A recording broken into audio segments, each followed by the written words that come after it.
Yeah, it's a pleasure to have you. I am a big fan of yours. I read everything you write. I saw all of your videos because you have this um, financial education. I don't have it. I am just a normal entrepreneur that through my ups and downs, I understand the cost of the money. And then to Yeah, do what I do right now, I yeah. went to more than 45 countries to understand the cost of the money. But first of all, who is Melissa? In Brazil, we always ask our guests to present themselves because we don't want to be unpolite. This is a Mhm. Brazilian way of doing. So, who is Melissa? Well, from who am I? I'm just really a normal person who has taken an interest in the economy. I did study economics at school. I did A-level economics, but my degree is actually in theology. Primarily, I became more interested around the 2008 collapse. I was at an age where I was starting to think about pensions. And that's where I really started doing my research into what was going on. I managed to get an A-level in economics without ever finding out how money is created. So I started finding the whole thing very interesting, that you're not being told the reality of the situation. I think if everybody realized, if they had a basic 101 in economics, there would be a revolution tomorrow, in my opinion. So, it's all about education. So, Mhm. it seems that they're not educating us, they're manipulating us to become stupid. So, we pay our kids to go to school to become stupid. Well, when you consider who sets the curriculum, that's what they want you to know. So if you're lucky, you manage to get out of school without them managing to educate the intelligence out of you, because they want you indoctrinated into their system. That's the whole point of the schooling system.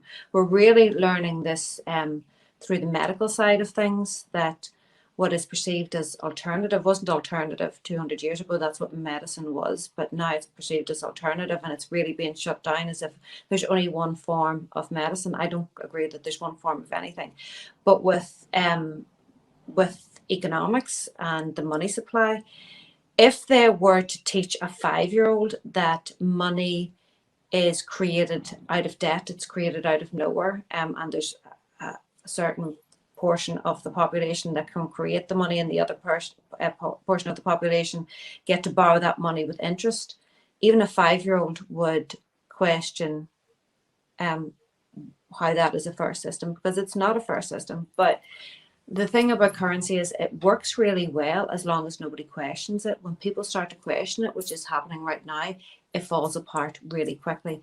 And that's where we are right now. Every fiat currency has returned to zero. The average last 27 years. We are in a currency collapse right now, and it's something that is just not being discussed at all in the media. Yeah, I think that the most important thing is to understand that money is a product. No one ever told us that money is a product. So, who developed this product? Who designed this product? And with what purpose? So, a telephone is developed by Apple, and it is for a purpose to call, to send messages. So I think this is the most important question. Is money a product? And if it is, who owns it and who make the rules for the money? Well, fiat currency is a product. It's only a currency by decree, as in the government says that it is so. What money actually is a representation of goods and services in the economy and labor. So when you are storing or saving money, that is a preservation of your sweat equity for future use. Traditionally, it was in the form of silver and gold, because there is a tether to that. There is only, I think there's 2 Olympic swimming pool size. That's the amount of all the gold that's in the world. So there was something to tether that. You couldn't excess print that. So that was your store of sweat equity. with this current system, it was originally pegged to, the dollar is the reserve currency, that was pegged to gold, which meant that they couldn't overprint, but they were overprinting. France called them out and sent in a battleship. And then in 1971, Nixon took the dollar as reserve currency off the gold standard, meaning there was nothing to tether it anymore. It became a fiat currency, and in a fiat currency, they can print at will. Now, you can't print houses and cars and oil, but you can print paper to buy those.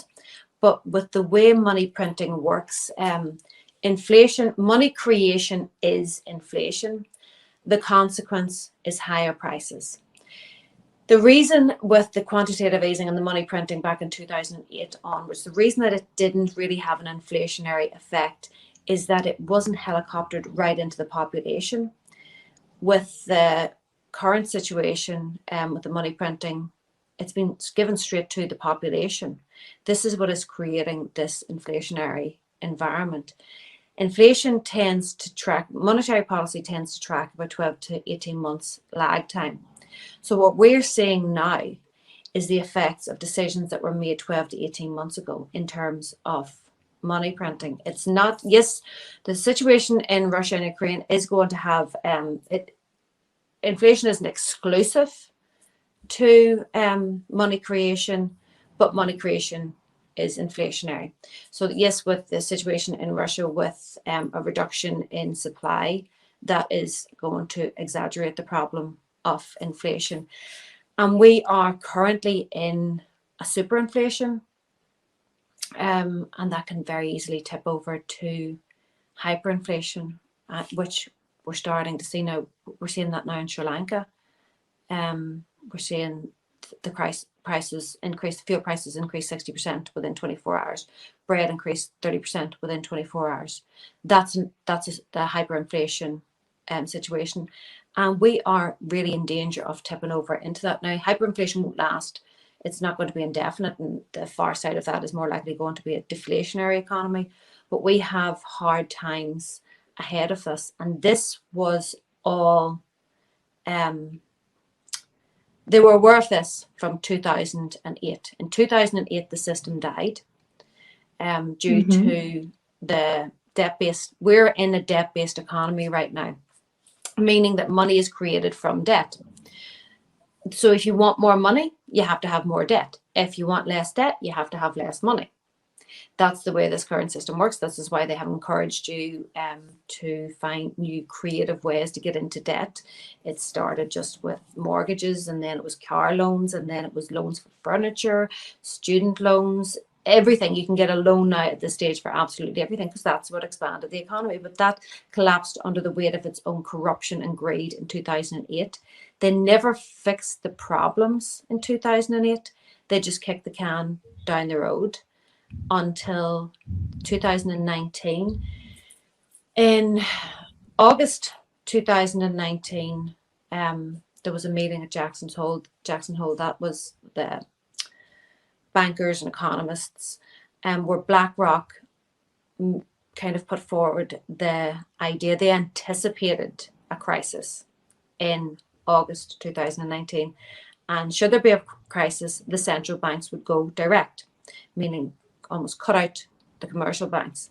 You would have an account with the central bank. 1 month later, there was a crisis in the repo market. That's like the overnight lending, money lending market. Generally, they lend at about 2%. It's to balance their books, and then it starts off a new day and everything's settled again that evening. That shot up to 10%. So there was uncertainty within the banking system. That's when the money printing actually started, in the September 2019. 1 month later, you have Event 201, and then we have the Wuhan situation coming around December, and then the lockdowns coming around March. So for me, from my perspective, it was a financial lockdown. The economy was so overheated that it was at risk of blowing up completely, and they had to release that pressure by just suppressing the entire economy while they figured out. Yeah, to have someone to blame. Have someone to blame, right? Yes. Well, this is the thing. The money printing, they had an excuse then for the money printing this crisis, rather than the real reason for the money printing was yet again another banking crisis, because they never fixed the systemic problem from 2008. And the problem was before then, but that's when it blew up in 2008. Yeah, because it's always in every 7 years there is a crisis, or there's a war, or there's a crisis, or there's something going on. I come from Brazil, and before real, we had inflation of 30% a week. Mm-hmm. It was super crazy, and we changed money since I was a little girl. We changed money 5 times. Mm-hmm. The currency, they changed the money, and they were taking zeros off. Yes. Because I remember we're paying with, I don't know, 1 million reais to buy a coffee. It was super crazy. And then when the Plano Real came, this is where Brazil were sold for for the Rockefeller system, for Soros. This is when Brazil was sold, and this is why we are in such a terrible situation in Brazil. Terrible. So, but explaining about, we have 2 crises here. We have a financial crisis, but we also have a value crisis, because our world, our values are upside down. So we're being manipulating by this media regarding everything. Everything we do, we're being manipulating, and everything goes virus in 5 seconds due to the digital opportunities here. So how do you describe this war? Why this war came now after COVID? Are you talking about the Russia-Ukraine war, or just the war on humanity as? No, Russia and Ukraine. Now this war. Why not? What this war is doing to Europe? Well, for Russia and Ukraine, there is a war, a currency war going on between the BRICS nations and the WEF nations. I think Putin did a paper, he did a thesis years ago in regards to resources are what's actually valuable, not a currency. It was 2014 that he started. So he is, yeah, he is very aware, and he has the backing of China, particularly China and India. If you take China, India, and Russia, you're talking about almost 50% of the population. Russia does not need Europe. Europe needs Russia. So these sanctions, I mean, surely it could have been predicted. He would have predicted that the sanctions would have been brought forward. That forces the WEF nations into an economic war.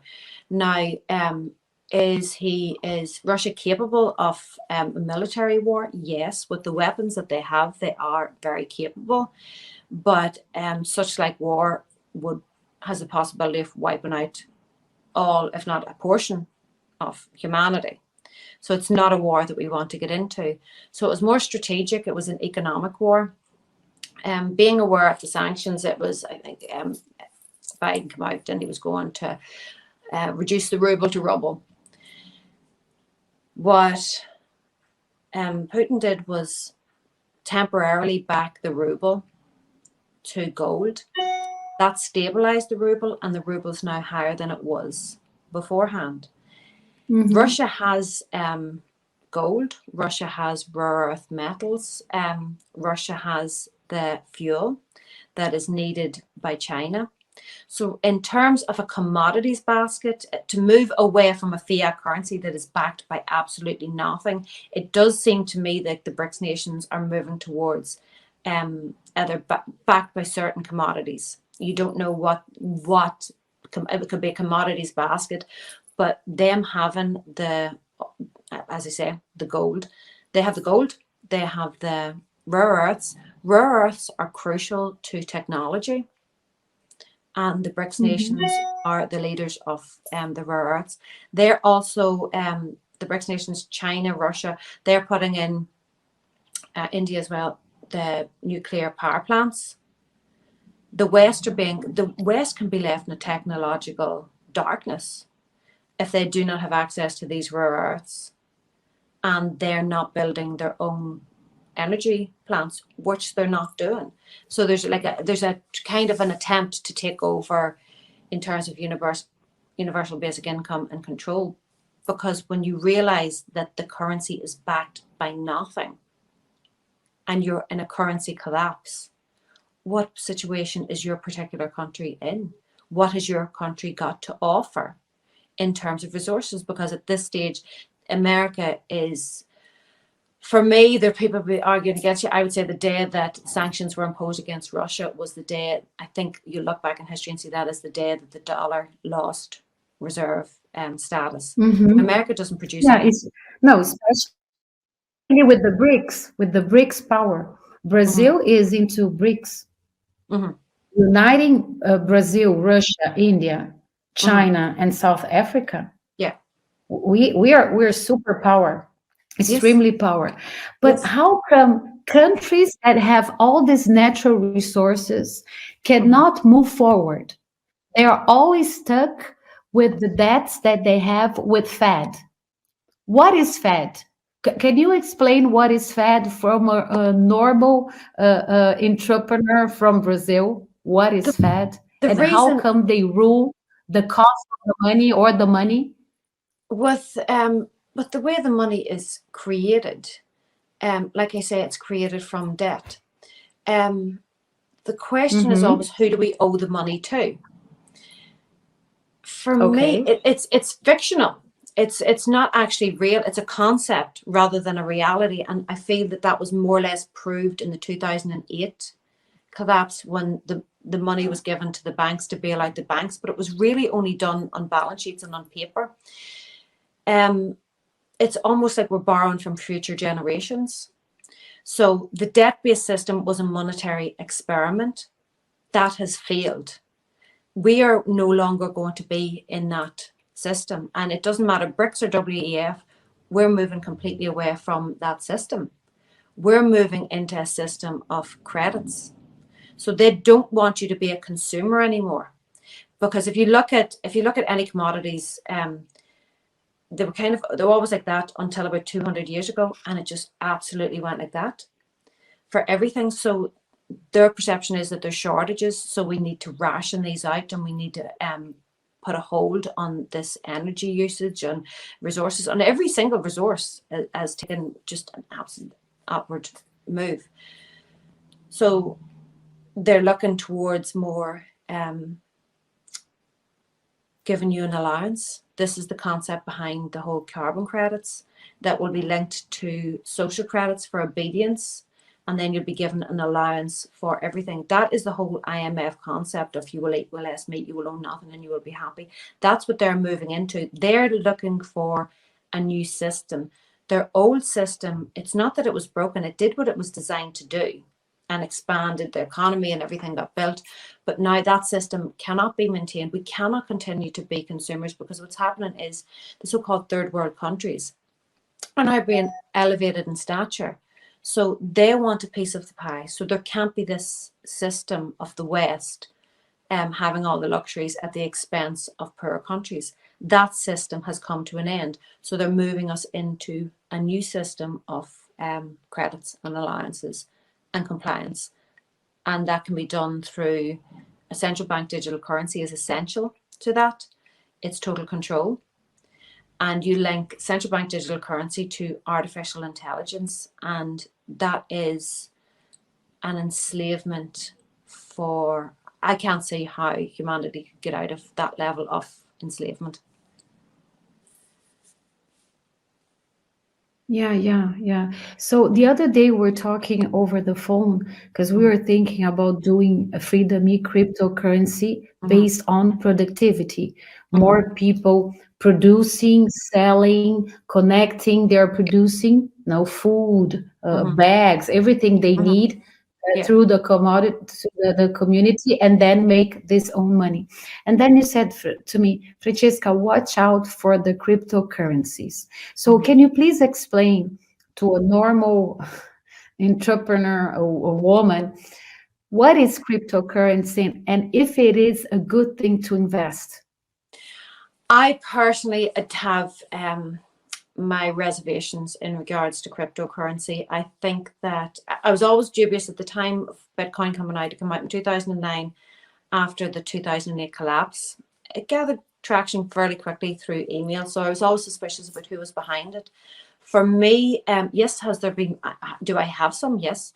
I think that it's a great way of, first of all, pulling money out of the economy. It's also figuring out the kinks and ironing out the kinks for moving forward into a central bank digital currency. It's given people that concept that money can exist behind a screen. The source of their power is that they have the monopoly on money and they have the monopoly on violence. For me to even fathom that they would have let cryptocurrency go this far and without shutting it down tells me that it's serving some sort of a purpose for them, because anything that challenges their power, they're going to shut down really quickly. The enemy of cryptocurrency is regulation, and it's actually quite easy to regulate because the way it's working right now, it has the potential to function as a currency. It does, but it's not being used that way. It's being used as a speculative asset. People are really only buying it with the idea that it's going to make them rich in terms of a fiat currency. So that's not functioning as a currency. And if it isn't introduced into functioning as a proper currency very quickly, it's going to be very easily quashed, because all they have to do is close the on and off ramps. So if I was to go and buy Bitcoin today, that's going to be a transaction from my bank and to purchase the Bitcoin. So if they close that on ramp, I can no longer buy Bitcoin. Now, for the Bitcoin, we'll just take Bitcoin as an example. There's many, many cryptocurrencies. If I want to buy a BMW with my Bitcoin, I have to transfer it, sell it, and move it back into fiat currency. So that's the off ramp. So they can close the off ramp, or they can tax you at 50% in the off ramp. We've seen that escalate in America. It started off that you had to just disclose if you had traded in cryptocurrency. Now it's if you have bought, sold, been gifted, and you have to tick yes or no. If you fail to, that is a felony charge. You combine that with them going after Coinbase. They wanted the users of Coinbase. Coinbase did not want to give them up because there was going to be a lengthy court case. They give up 20 to 30,000 of their most prolific users. So therefore, they can go after them and get them on felony charges. So how they're going to attack all cryptocurrencies is through regulation. And when you regulate it or make it, they don't have to make it illegal. They could just tax it at 90% so that you can't buy it. I think that they're holding back on that because they don't want it to function as a currency. If they did that, there would be so much in the system that there's a possibility of it actually working within the system as a currency. It has potential, but when they make it illegal, the majority of people, as we have seen over this past 2 years, tend to be compliant and will go along. So I feel that those that hold cryptocurrency might face the same frustrations that we have faced over this past 2 years. So for me, I do have some. I'm curious. I would prefer something tangible, because with physical gold, physical silver, they cannot block me. They can make it illegal, which they've done before. But in terms of jewelry, it's difficult to make silver and gold illegal, because it has aesthetic value in terms of jewelry. So you can't really make the jewelry part of it illegal. So it can be traded that way. So but there is the same problems we could have with silver and gold. We could have the same problems with crypto. But I think that crypto will be like the dot-com bubble all over again.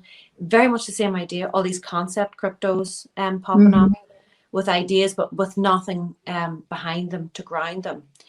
I would estimate probably 95% plus of them will be wiped out completely, and there will be ones that stay. And I mean, Amazon was a victim of the dot-com bubble, but it stayed around. So there will be ones that stay around. But I consider it a gamble, a speculative asset. I wouldn't, personally, I wouldn't put any of my savings into it. It was gambling that I put it in. I considered it a speculative asset, and that's how I have it based. I'm more a safe player in terms of savings. I think if you take what's happening in Russia right now, you see that they realize that it's resources, commodities that actually have value. It's not a zombie stock market that has no real function. It's a public utility. It's a concept for pensions that doesn't even exist. There's nothing to back it up. If you go for anything tangible, land, precious metals, collectibles, property, that's all real wealth. It's not numbers on a screen wealth. And we have been led into the hopium of numbers on a screen wealth with these cryptocurrencies. And there is the potential for people to lose everything and be in crisis. So I just think in terms of possession rather than what you perceive to be value. Do you think that we can use a cryptocurrency and make it value from gold?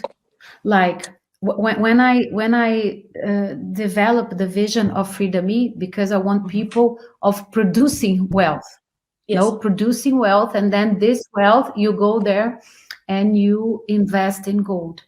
But the value of the gold versus the value of a lot of people producing, selling, producing, and doing.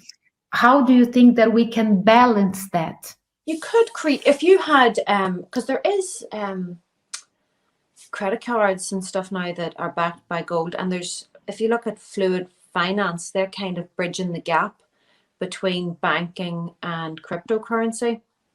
So if you had a cryptocurrency that was tethered back to gold, therefore it couldn't be exploited, you could create a framework of businesses that use that currency in trade and expand on that. So if you were selling handbags, producing handbags, shoes, whatever, that could all be used within that currency and grow that currency. And then you trade one currency into that currency to purchase the goods. So there is that potential with it. It would be, fiat currencies are no different. The only thing with Bitcoin, it has a mechanism to stabilize quantity because there's only 21 million. But then there's an issue with inflation is necessary to a degree because people lose their key to their cryptocurrency. So therefore there's less of it. Like same thing with notes, paper, people lose a certain amount. So there needs to be a small amount of inflation to just keep it balanced for where it was, but it doesn't have a mechanism to stabilize value. And that's where if something actually functioned as a currency rather than a speculative asset, it would start to stabilize the value of it. With El Salvador, they did introduce Bitcoin as legal tender. Quite interesting that the app that people were using was actually not decentralized at all. It was 99% owned by the government, so not actually decentralized finance if you look into it at all. It was quite centralized, but 6 months later, and it has been a failure. Most businesses don't use it. I think only 3.6% of businesses said that they had any function for it at all. People aren't using it. It tends to be tourists that are using it. People are confused about the process of using it, so it's not actually working out. I think as well as that, there's only like 50% of people, I think in 2019, had internet access. So it was a good place actually to roll out that concept, because it wasn't completely integral to the economy, but it's not being used.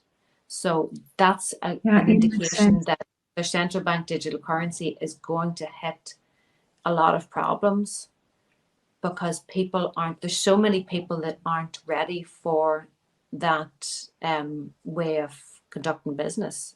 So there will be chaos when they do. It's not a matter of if they introduce it, it's a matter of when.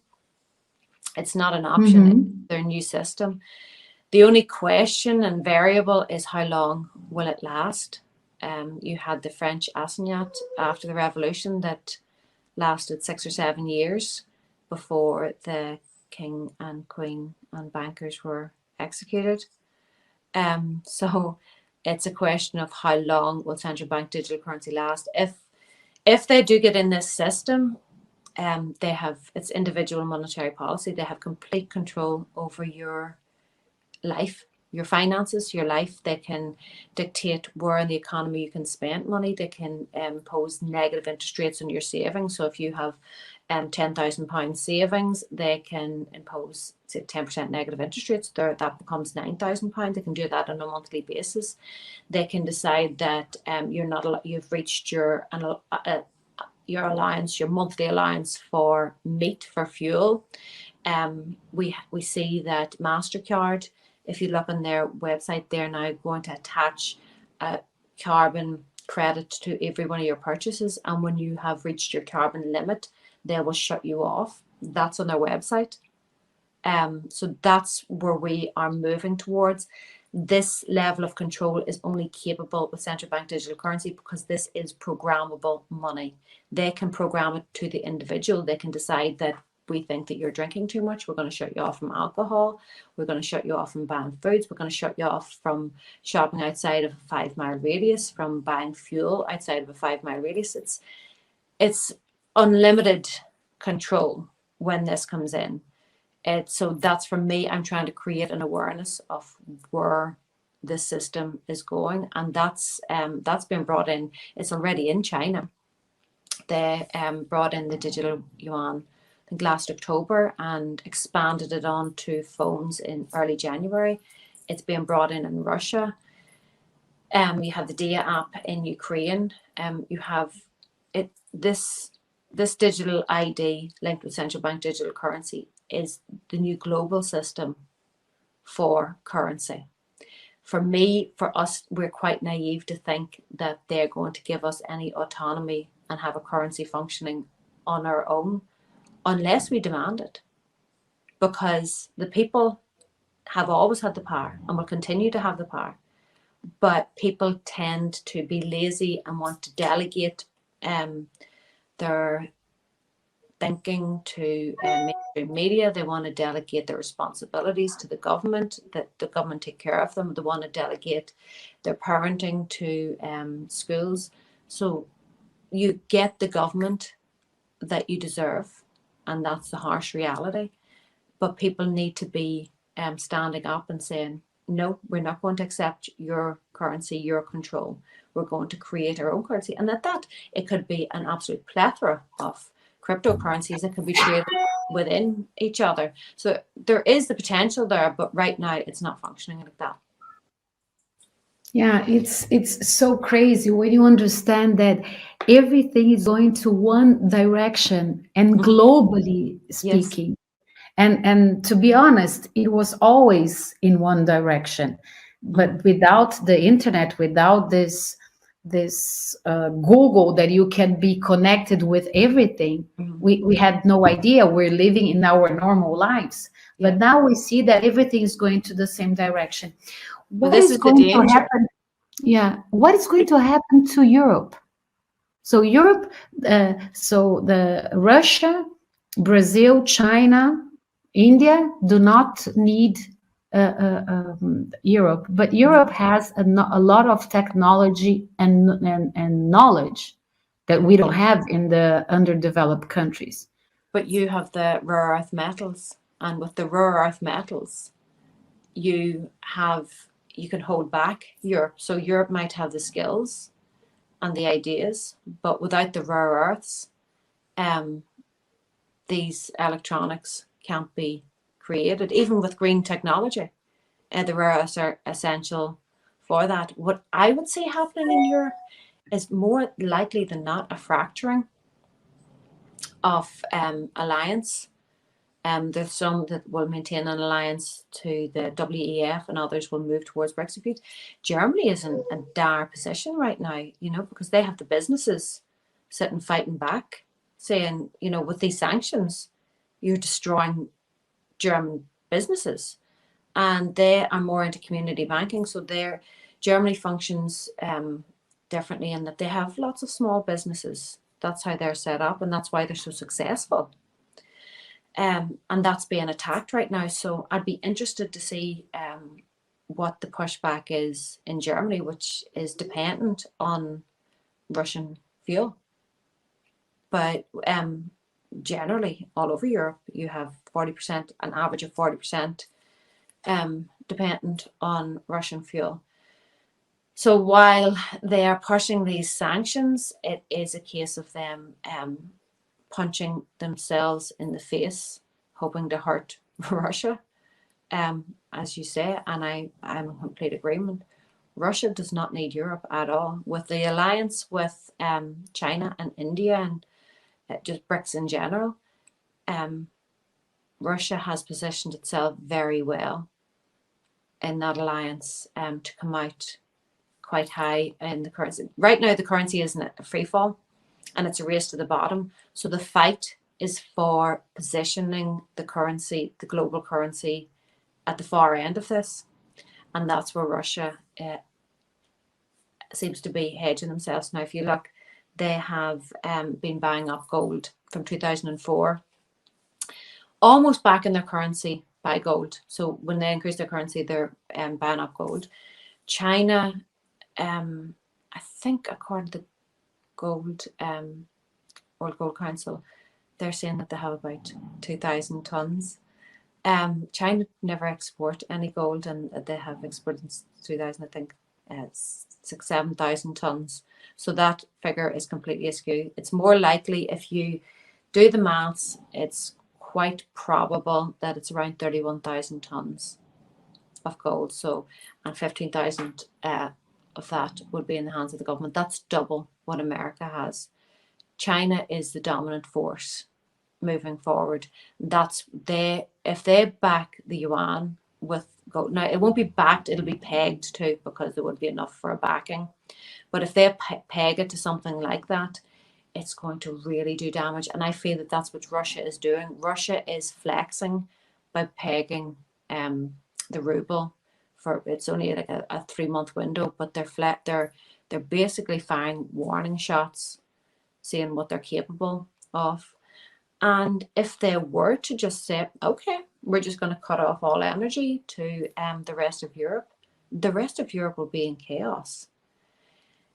America has to maintain this battle with Russia, because if they don't, they're going to push for military, because they realize that they're in an economic war that they cannot win.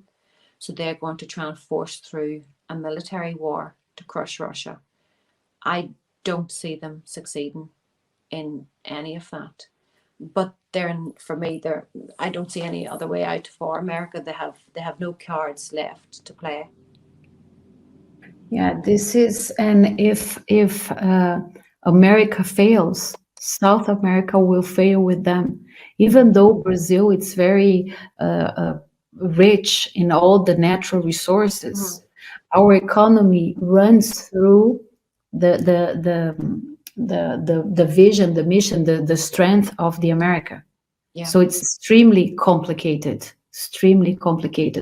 But we are we're talking only about the problem. How can we bring solutions? For me, the solution is, there's a couple of solutions. One, it's be your own central banker. So take care, what I was saying about delegating, take back responsibility and take back control of every aspect of your life, of your finances, because we delegate our finances away. And that's why people are going to, with the demographic issue, a lot of people are going to find out when they go for their pension that their pension does not exist. So what I did was I bought property as my pension because that can generate an income. Do not hold your savings in a fiat currency. You would be all too aware of this, that is failing because your purchasing power is being eroded rapidly. So move it into something that is a hedge against inflation. It can be any tangible. Precious metals are just ease of liquidity and the known hedge against inflation. They're a safe haven asset. Be self-sustainable as possible, self-sufficient as possible. So do learn to grow your own food, educate your children, take care of your own finances. Because then if you are self-sufficient, you get to choose who, if you need help or not. You don't have to beg from Satan's hand. You get to choose because you have that autonomy. The best way to be self-sufficient is to work within small communities. Ideally, it should be 15 to 25 people, and like a network extended from there. But you have a solid group of people that you work with, that is your community, that you all lean on and rely on each other. And if you keep it small, it's more functional. I see that as the only solution out of this because as I said, this debt-based consumption economy has failed. There is no going back. That it's broken, and we're in a ratchet system right now. So every time we take a step forward and give up more control, there's no getting that control back without a mass revolution, which I don't think that I'm going to see in my lifetime. It tends to be a generation or two before people do stand up. So be as self-sufficient, take responsibility back. Stop being distracted by the news, by the media, by everything is made to distract you from standing in your own power, and work within communities. For me, that is the solution. And that's where your concept of cryptocurrencies can branch out, because if you create it within your community, there was somebody in New York created their own currency. There was a lot of ledger work and paperwork, but I mean, this was before, so now with the computers, it would be a lot easier. You can have your own little bit of currency in your community that you can network out with other communities and branch out from there. And there is the possibility of global baskets of cryptocurrencies that are traded globally. And if we build our own system that way, right now, it's a juggernaut. It's heading towards a cliff. And if we try and get in front of it and stop it, we're going to be the first off the cliff.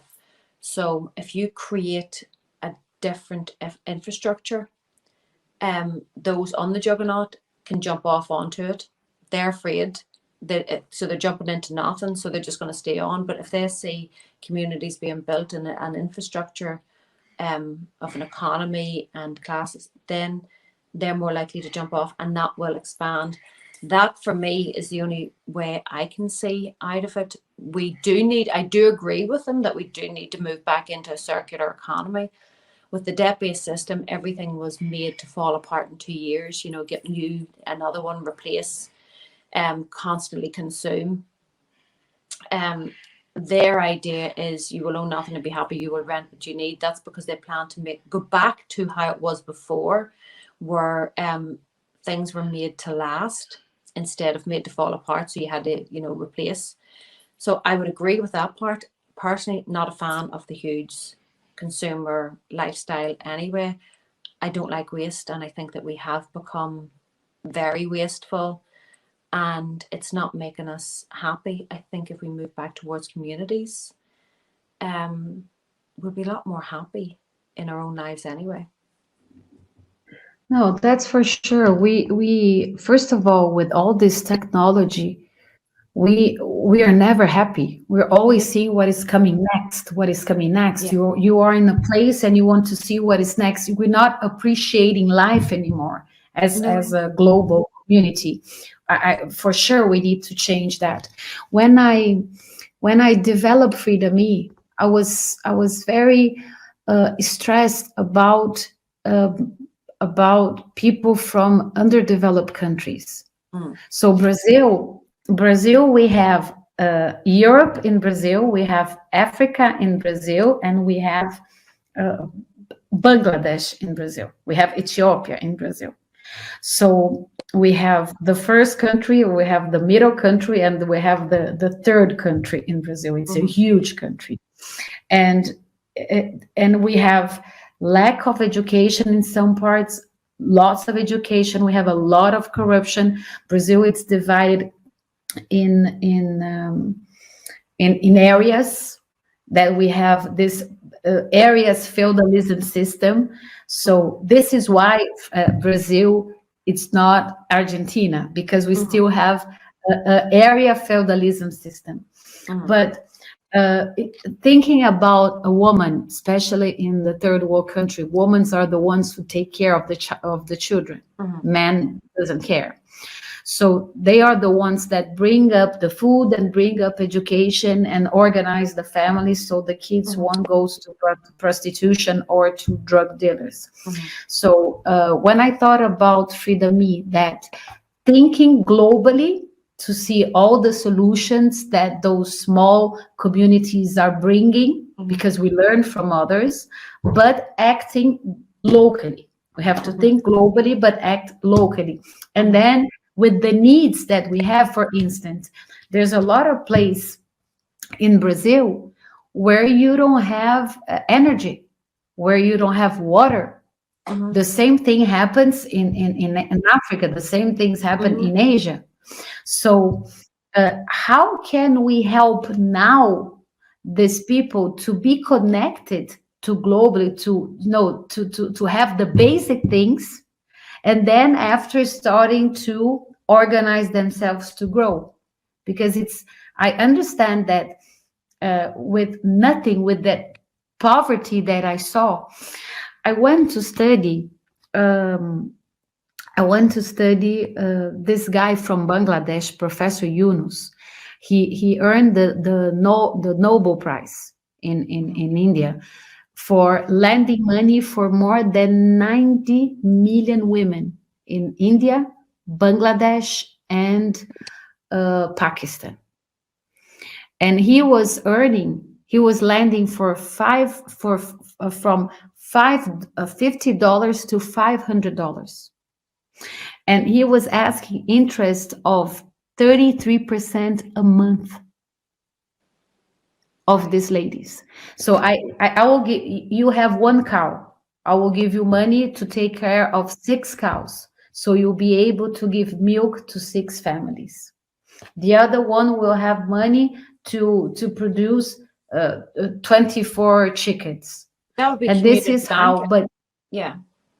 Yes, but the problem is without education, and having this money from the lords of Europe that get this money, lend this money with interest for Africans, and then Africans sell to, it's just a commission over commission over commission, where a group of people earn a lot, and these women, they're working like crazy to give back the loan.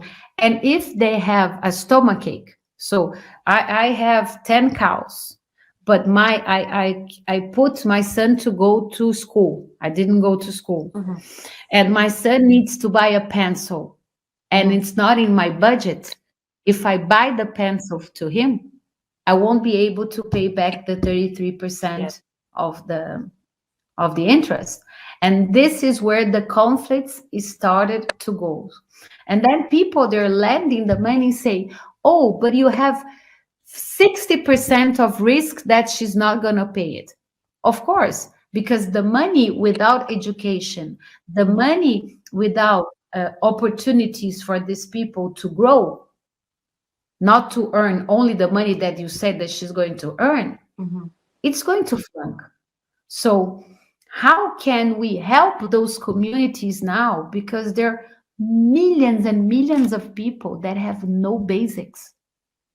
And this is shocking. So when I decided to do FreedomeE, I said, how can I put a woman that has education, that is well centered, with a good health in Europe, to help this woman in Africa, in Asia, in Brazil, but not only by giving the money or loaning the money, but also together with opportunities, education, development.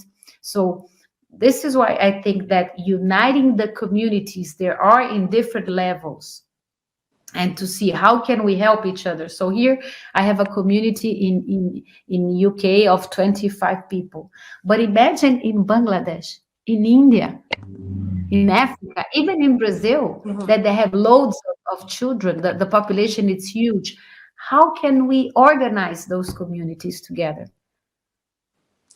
It would be if you had a sponsorship, you could have a sponsorship program where you have somebody who maybe is a little bit more educated and financially stable, helping out a woman that isn't as such. And not only can you offer what you have, for suggestions that they maybe haven't seen, there's also, you could operate in terms of community banking. It doesn't have to be a small community, it can be a global community with a Dragon's Den kind of style of investment. So if you want to loan a loan of money, you're given it. There's, maybe a panel or whatever that make the decision, that this is a viable, this is going to work, and it's not about huge interest. Instead of a huge interest, you get a percentage of their business moving forward, because that way, if it's to your benefit for them to be successful, so you're going to have the community helping them out and getting them successful, and then that money is a percentage of that money is going to pool back into the community bank, and they're going to be successful along with it. So it's a win-win situation, but it's also, when they lose, everybody loses. So the bank loses, they'll lose. So it's in your interest, within a framework of a community, if you took that and adopted a sponsorship program along with that somebody had maybe, a few people advising them that they could contact for advice. It's in everybody's best interest to win, and you could create a community currency from that. There's the potential for it. Yeah. This is what we're doing in FreedomeE. So you can be a consumer, you can be an investor, you can be a seller, you can be an influencer, and you can help on the NGOs to educate people to be in this ecosystem. And you start saying education is everything. If we had money education since we were little kids, and not only money education, but also how to deal with people. These are the two things that we need to understand: how to deal with people, how to deal with nature, and how to deal with money.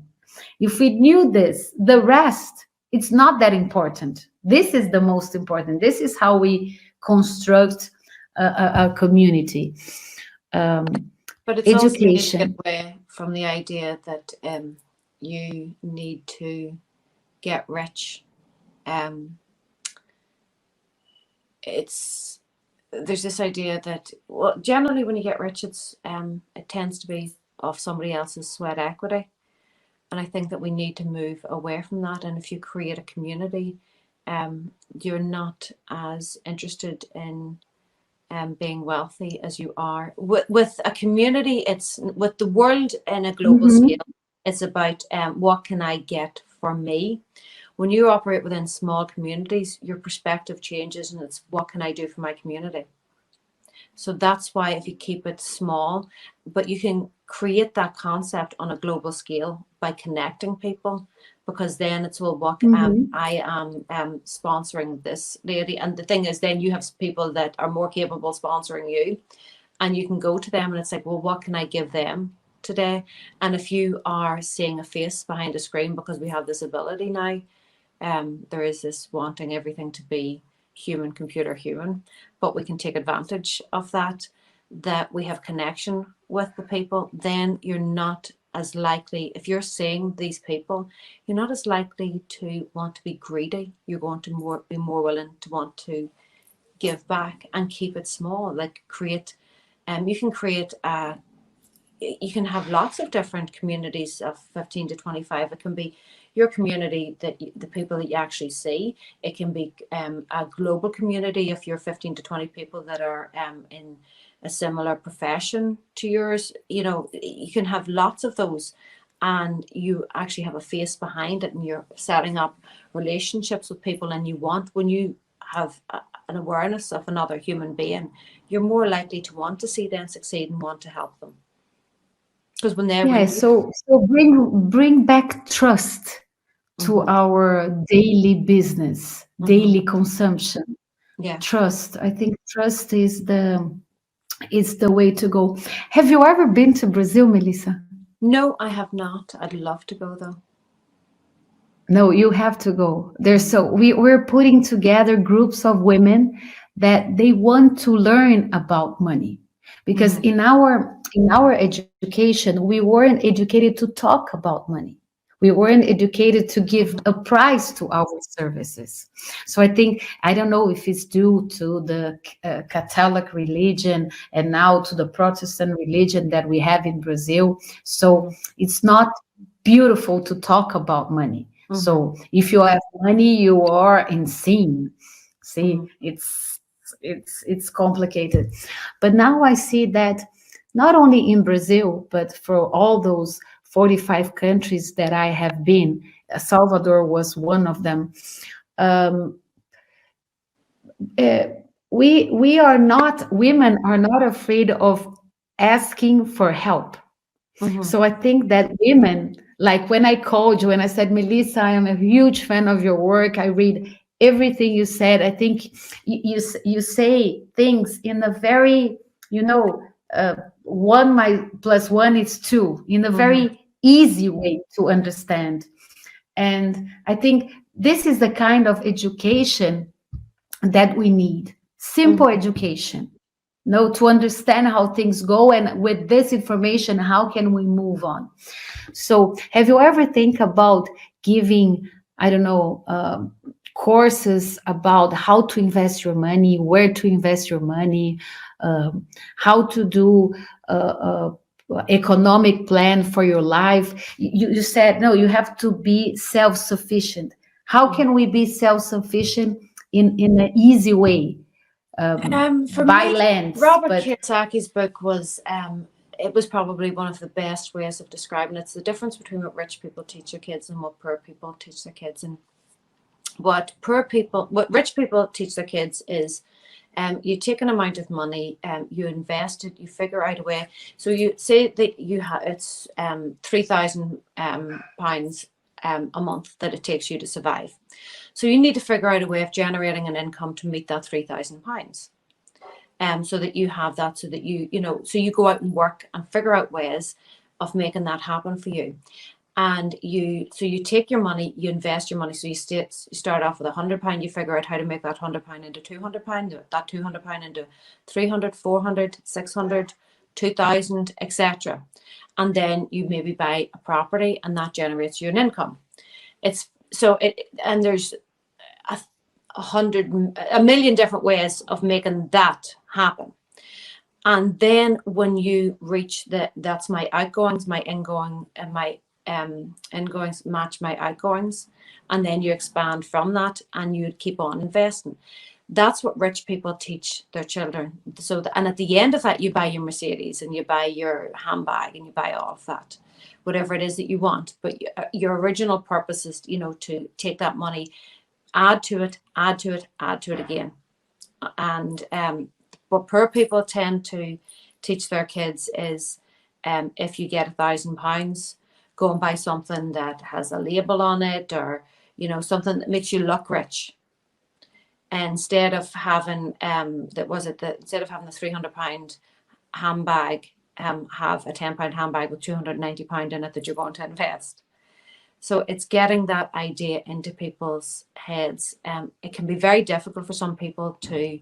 Some people are just living on the breadline, but there's always little ways. You can always put a little bit aside and move on from that. And it's about growing your wealth and getting your wealth to generate an income for you, so that you're making money when you are asleep.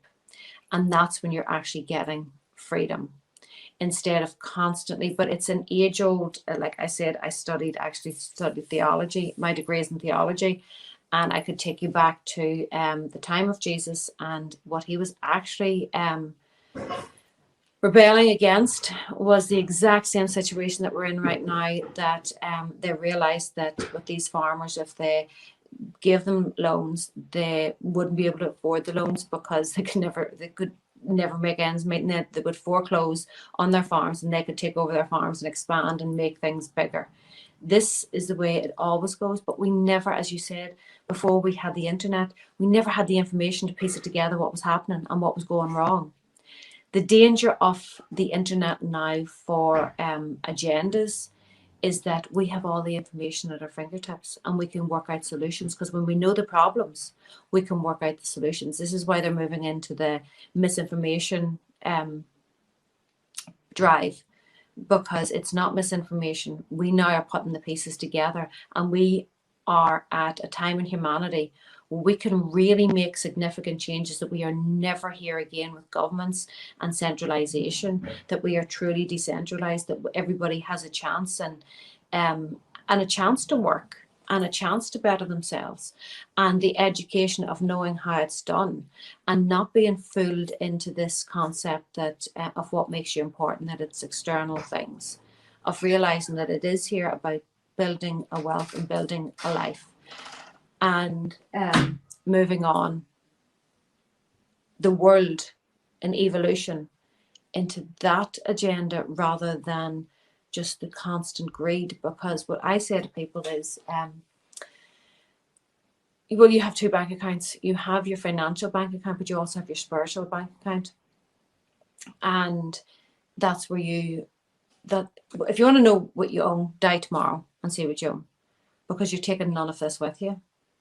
But what you are taking with you is the love you gave and the love you received, the kindness that you exhibited to other people. So with a community aspect of helping other people, it's creating that concept that you're putting into your other bank account, your more spiritual bank account, and that can only build a better world for absolutely everybody in it, and raise everybody up, instead of your ego leading you that you're more important because you drive a certain kind of car, live in a certain kind of house, wear a certain kind of clothes, that's what makes you important, that create a more spiritual aspect of what makes you important. Yeah, I agree with you. And growing up, more we grow up, more we don't care about those things. We want to have peace. When you're younger, you want to gather all the things. You think it's important and you have to have everything. But as you get older, you actually want less. It near feels like it's weighing you down, and you're trying to get rid of, you stop gathering things as you get older. So it's trying to put an old head on young shoulders. Yes, it's true.